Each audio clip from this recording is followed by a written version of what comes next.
অনেকদিন কোনো বড় ভিডিও দেয়া হয় না। স্টোরিগুলো দেখে অনেকেই হয়তো বুঝতে পেরেছে যে আমরা কোথাও বেড়াতে গিয়েছি। আমরা ভোলা বেড়াতে এসেছি। তো আমরা যেই মামার বাসায় উঠেছি সেই মামার বাসার পাশেই বিশাল বড় একটা মাঠ আছে। খুব সুন্দর একটা জায়গা। তো সারাদিন আমরা তো ক্লাবে ছিলাম। আজকে আমাদের বাড়ির অনুষ্ঠান ছিল আরকি বরযাত্রী। আর সন্ধ্যার পরে সবাই ফ্রেশ হয়ে আরকি কিছু সময় গল্পগুজব করলাম। আর এখন রাত 8:30 বাজে। আমরা বাচ্চাদেরকে নিয়ে সেই মাঠে এসেছি। আর এই মাঠের চারপাশে একদম রাউন্ড করে ঘোরানো, হাঁটার খুব সুন্দর একটা জায়গা।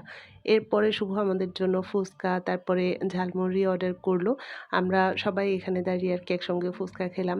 আর এর আগে আমরা যখন এখানে এসেছি শুভর বিয়েতে, তখনও খুব সুন্দর সময় কাটিয়েছি আমরা এখানে। জানি না আবার কবে ভোলে আসবো। তখন হয়তো অনেক কিছু চেঞ্জ হয়ে যেতে পারে। তবে এই স্মৃতিগুলো ধরে রাখার জন্য ছোট্ট একটা রিলস আপনাদের সঙ্গে শেয়ার করলাম। ভাবছি সময় পেলে ছোট, ছোট করে বিয়ের ভিডিওগুলো আপনাদের সঙ্গে শেয়ার করব। আর এই যে সবাই মিলে এখন বাসায় চলে আসলাম।